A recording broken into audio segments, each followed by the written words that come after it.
स्वागत है आप सभी का स्टॉक फटाफट में। और चलिए शो की शुरुआत करते हैं सबसे पहले कुछ बाजार से जुड़ी बड़ी बातों पर, जहां पर हम देख रहे हैं कि 26,000 के बेहद करीब यहां पे कारोबार हो रहा है। लगभग 180 अंक चढ़ता हुआ निफ्टी दिखाई दे रहा है। बैंक निफ्टी भी हम देख रहे हैं लगभग आधे % मजबूत है और 58,092 के लेवल्स लगभग 390 अंक मजबूत यहाँ पे बैंक निफ्टी में दिखाई दे रहा है। आज जहाँ पे खरीदारी अच्छी खासी देखने को मिल रही है वो है रियलिटी इंडेक्स, और हम देख रहे हैं कि स्पेसिफिक काउंटर्स में अच्छी खासी तेजी के साथ कारोबार हो रहा है। इंडेक्स के लिहाज से भी रियलिटी में हमने देखा लगभग 1.5% के आसपास की मजबूती है।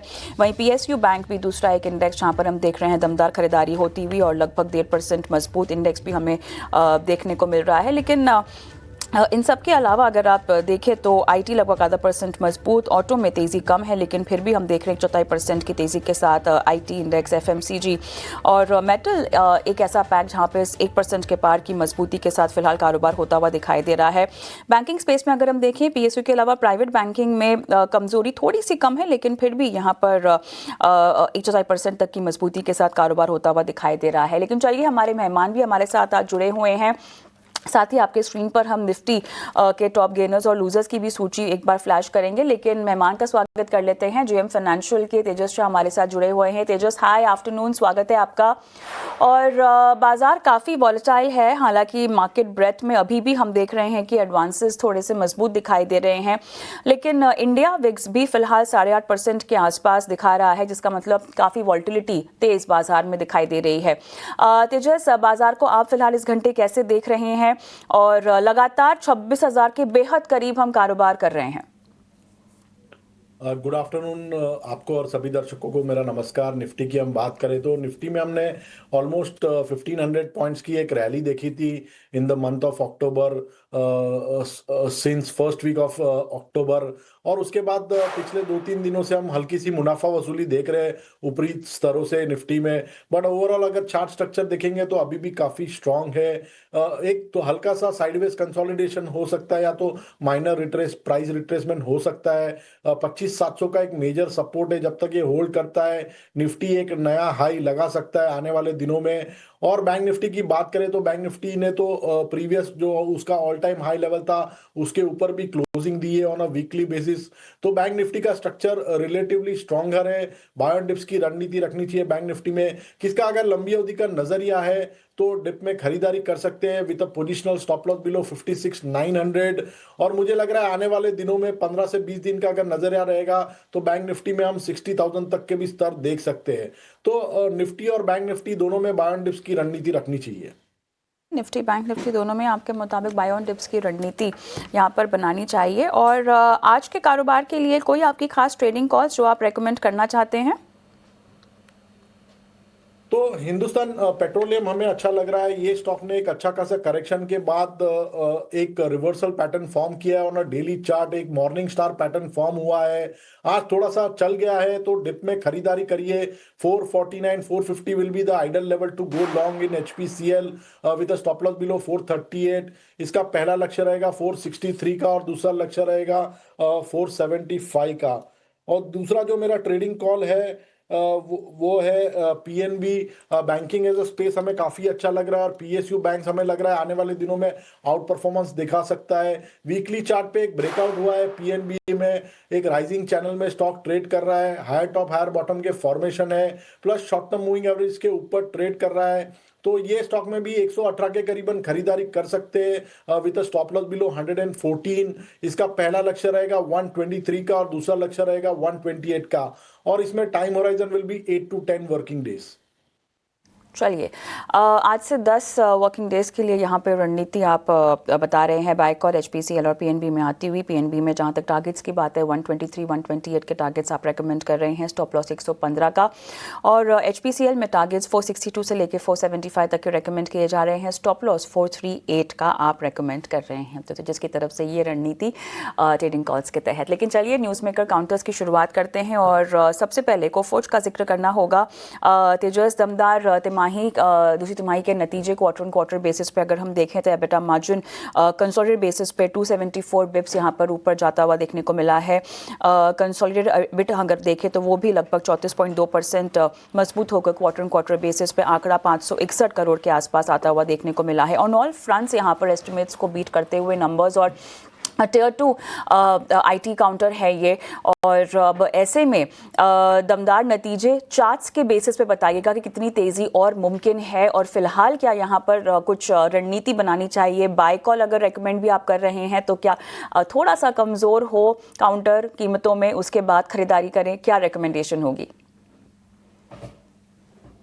देखिए, कोफोर्स की हम बात करें तो स्टॉक का जो चार्ट स्ट्रक्चर है काफी स्ट्रांग है, लेकिन ये स्टॉक थोड़ा सा चल चुका है, तो डिप में खरीदारी करिए। अगर ये स्टॉक 1780 1790 के करीबन मिलता है तो that will be ideal level to go long. 1840 के करीबन स्टॉक का एक मेजर रेजिस्टेंस है। अगर ये level on a daily closing basis surpass होता है तो मुझे लग रहा है एक फ्रेश बाइंग मोमेंटम आ सकता है स्टॉक में, और ऊपर में 1885 से लेके 1990 तक के भी लेवल्स आ सकते हैं। सो इधर wait for a breakout above 1840, या तो फिर डिप में खरीदारी करने की राय रहेगी कोफोर्ज में।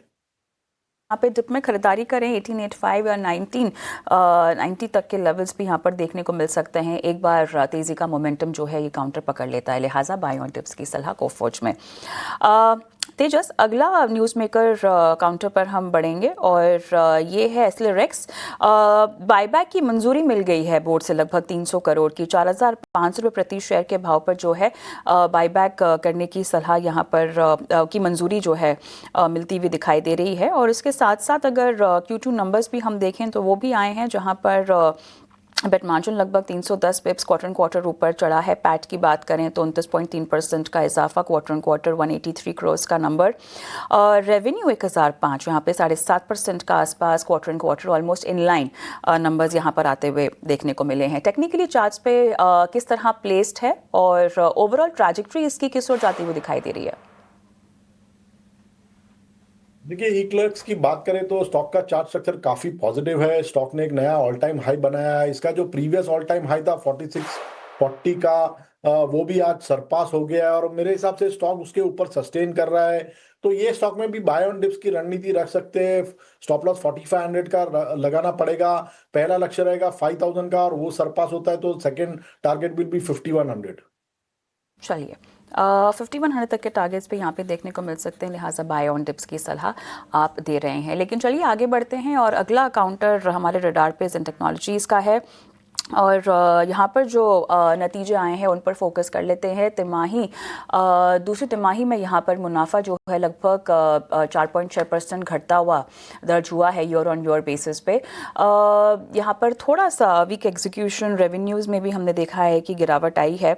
174 करोड़ है वर्सेस 242 करोड़, लगभग 28% कमज़ोर यहाँ पर डेटा आता हुआ।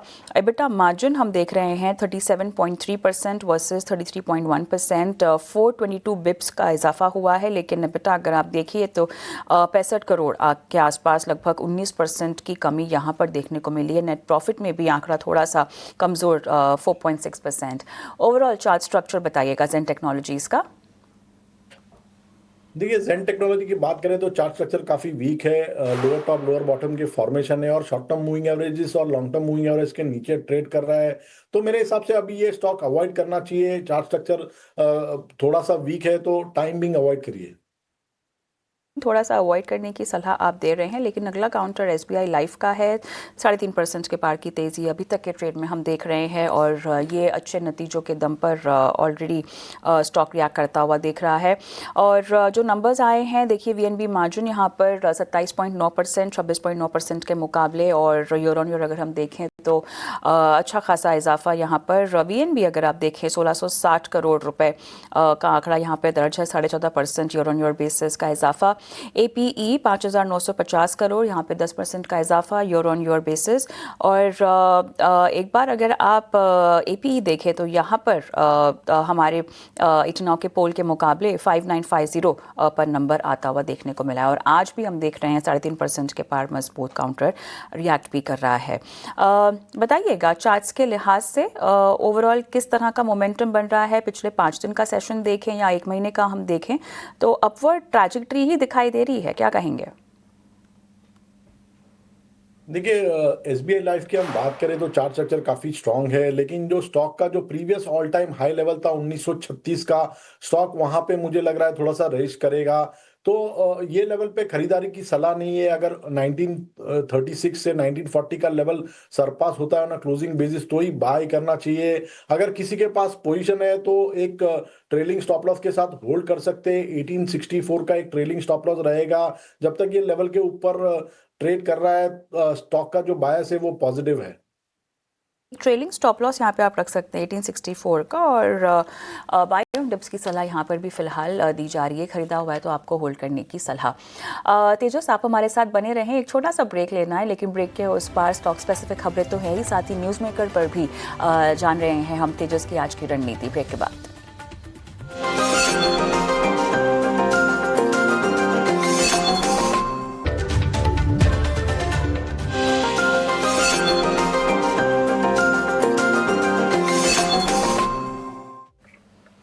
Welcome back. आप देख रहे हैं स्टॉक फटाफट और हम बात कर रहे हैं न्यूज़ मेकर स्टॉक्स की, और तेजस शाह हमारे आज के मेहमान हैं जो आपको रेकमेंड कर रहे हैं न्यूज़ मेकर स्टॉक्स पर रणनीति।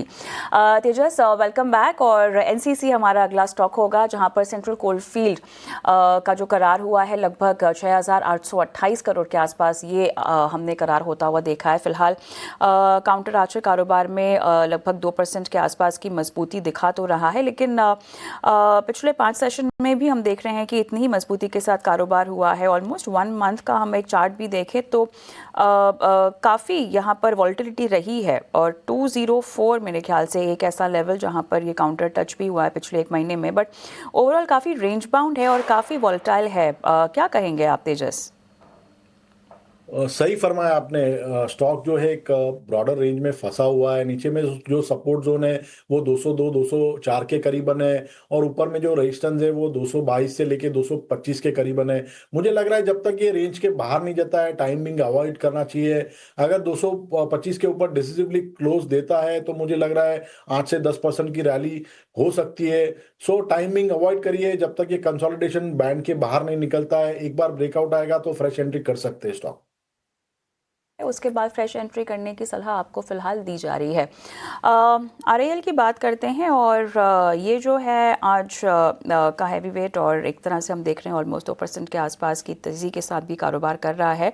ओवरऑल काफ़ी बड़ा पॉजिटिव मेटा के साथ करार हुआ है, और करार का जो आंकड़ा है लगभग 855 करोड़ का है। ये जो पार्टनरशिप है बेसिकली उसको लेकर ये जो करार हुआ है, और साथ ही रूस के तेल पर प्रतिबंध का आकलन भी यहाँ पर कंपनी कर रही है। लेकिन ओवरऑल स्टॉक स्पेसिफिक रणनीति, जिस तरह का आज का आउट परफॉर्मेंस है, ऑलमोस्ट 2% के पार की तेजी, पिछले 5 दिनों में हालांकि एक दायरे में ही फंसा हुआ था काउंटर। आज हमने देखा है कि थोड़ा सा ब्रेकआउट, लेकिन आप बताइए टेक्निकली चार्ट्स पर क्या लेवल्स अहम है? देखिए, रिलायंस इंडस्ट्रीज की बात करें तो चार्ट स्ट्रक्चर काफी पॉजिटिव है। स्टॉक में 1425 से लेके 1430 के ऊपर ही ब्रेकआउट आ चुका है। और बाय ऑन डिप्स की रणनीति रखिए। स्टॉक जो है एक डाउनवर्ड स्लोपिंग ट्रेंड लाइन का ब्रेकआउट ऑलरेडी दे चुका है। मुझे लग रहा है ये स्टॉक पोजिशनली भी काफी अच्छा है। जो अगर इसमें कोई हल्की सी गिरावट आती है तो खरीदारी करिए विद स्टॉप लॉस बिलो 1420, और इसमें जो इमीडिएट बेसिस पे लक्ष्य बैठ रहा है वो बैठ रहा है 1550 का। 20 के नीचे काउंटर आता है तो आपको खरीदारी करने की सलाह दी जा रही है, और 1520 या उसके ऊपर तक के लेवल्स एक टारगेट के तौर पर ट्रीट किए जा सकते हैं। चलिए आगे बढ़ते हैं, और हमारा अगला खास सेगमेंट की ओर हम रुक करते हैं, और वक्त हो गया है मुनाफे के ऑप्शंस का।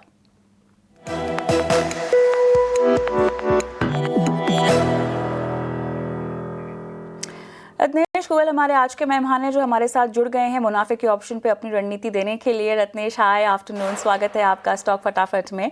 और बताइए कहाँ कमाई का ट्रेड आप रेकमेंड कर रहे हैं आज? वेरी गुड आफ्टरनून सभी दर्शकों को नमस्कार।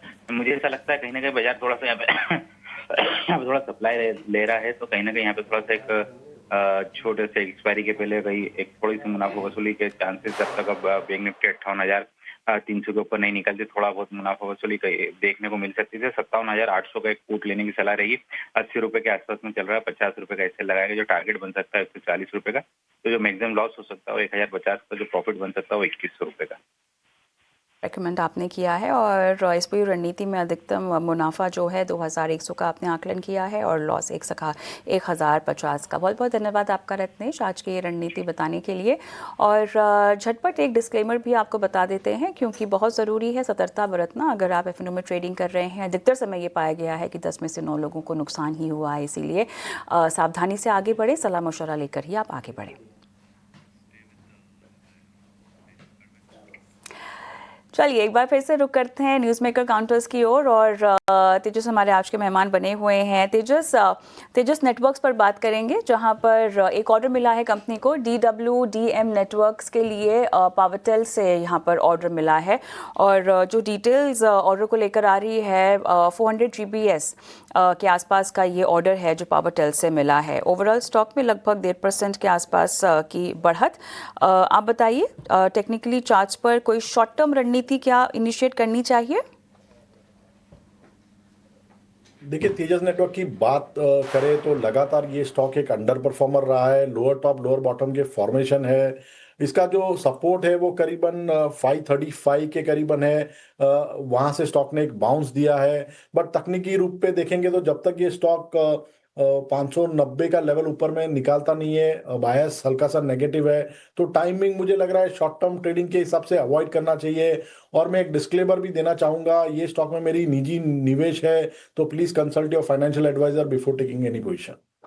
तो ये आपका डिस्क्लेमर आता हुआ और फिलहाल जो है अवॉइड की सलाह भी आती हुई। लेकिन हुडको का हम रुख करते हैं और यहाँ पर कंपनी ने एक करार किया हुआ है। हुडको की अगर हम बात करें तो जवाहरलाल नेहरू पोर्ट अथॉरिटी के साथ एक MOU जो है कंपनी साइन करती हुई यहाँ पर रिपोर्ट कर रही है। इंफ्रा पोर्ट प्रोजेक्ट्स फाइनेंसिंग के लिए लगभग 5000 करोड़ का ये करार भी है। लेकिन स्टॉक पर दबाव है और तेजस काफ़ी सेशन से हम देख रहे हैं कि कोई ऐसे योजनात्मक तरीके से किसी को अगर खरीदारी करनी हो तो कोई खास लेवल्स नहीं मिल रहे हैं। इस तरह के काउंटर और इस तरह की चाल में शॉर्ट टर्म रणनीति क्या बनाई जानी चाहिए? देखिए, हुडको की बात करें तो चार्ट स्ट्रक्चर पॉजिटिव है और स्टॉक जो है एक डिसेंडिंग ट्रायंगल पैटर्न फॉर्म कर रहा है on a daily chart, but इसका जो ब्रेकआउट आएगा वो 235 के ऊपर है। तो अभी एक साइडवेज कंसोलिडेशन रेंज में ट्रेड कर रहा है। सो फ्रेश बाई करने की सलाह नहीं है। अगर 235 के ऊपर जाता है तो बाई करना चाहिए, बट किसी की अगर पोजीशन लॉन्ग पोजीशन है तो 220 के स्टॉप लॉस से होल्ड कर सकते हैं। पोजीशन में है तो 220 के स्टॉप लॉस के साथ आप हुडको को होल्ड कर सकते हैं।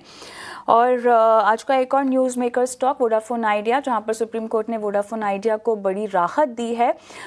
सुप्रीम कोर्ट ने सरकार को बकाया पर पुनर्विचार की अनुमति यहां पर दे दी है और सरकार को AGR बकाये पर पुनर्विचार अब करना होगा और आगे देखना होगा कि किस तरह से ये पूरा मामला जो है सरकार सुलझाती है।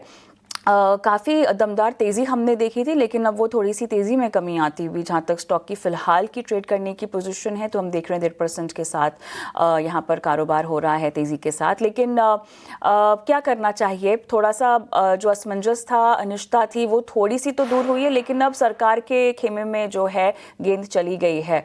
क्या कहेंगे आप तेजस? फ़िलहाल दूरी बनाए रखें? देखिए, तकनीकी रूप से देखेंगे तो स्टॉक ने जो है 10.5 जो इसका अहम रेजिस्टेंस जोन था जनवरी 2025 का, वहां से ही हमने आज फिर से मुनाफा वसूली देखी है स्टॉक में।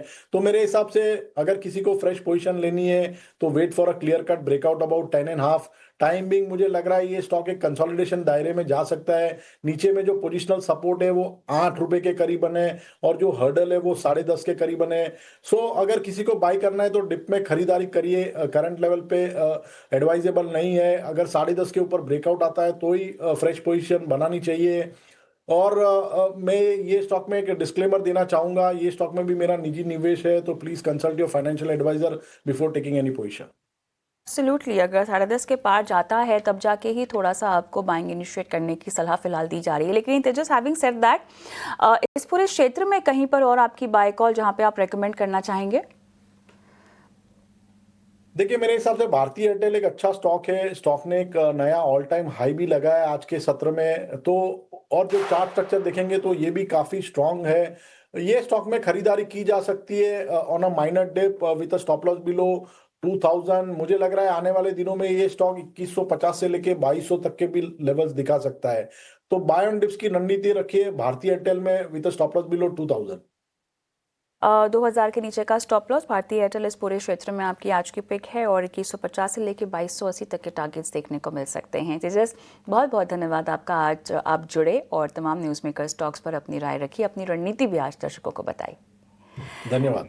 लेकिन दर्शकों के लिए सुप्रीम कोर्ट से एजीआर मामले में राहत मिलने की खबर से वोडाफोन के शेयर में जोरदार तेजी हमने आती हुई देखी। हालांकि उसमें थोड़ी सी कमी फिलहाल दर्ज हुई है, लेकिन जहां पर ऊपरी स्तरों से जो मुनाफा वसूली फिलहाल देखने को मिल रही है, किस तरह की खबर है? फिलहाल वोडाफोन का शेयर 2% के आसपास कारोबार तो कर रहा है, लेकिन अब ओवरऑल सुप्रीम कोर्ट ने क्या कहा है, कैसे अब सरकार पॉलिसी के तहत जो है एक बार फिर से एजीआर का पूरा मामला सुलझाएगी? अभिषेक सत्यव्रत हमारे साथ जुड़ गए हैं तमाम डिटेल्स के साथ।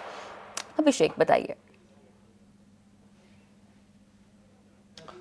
कविता, देखिए, सुप्रीम कोर्ट में जो भी स्टेटमेंट्स आए हैं इस मामले में, उनको काफी ज्यादा पॉजिटिव माना जा रहा है वोडाफोन आइडिया के लिहाज से, क्योंकि वोडाफोन आइडिया गई थी जो एडिशनल जो एजीआर मांगा गया था डीओटी की तरफ से, उसको चैलेंज किया था वोडाफोन आइडिया ने सुप्रीम कोर्ट में।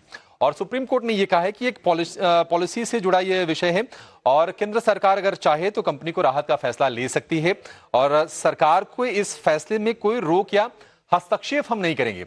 तो अब ये देखिए, बहुत पॉजिटिव तो नहीं, ऐसा तो नहीं कोई राहत आ गई हो, बट इस कदम को राहत के तौर पर, इस बयान को राहत के तौर पर जरूर देखा जा रहा है कि सरकार का इस मामले में अगला कदम क्या होगा और सरकार कैसे वोडाफोन आइडिया को राहत देगी।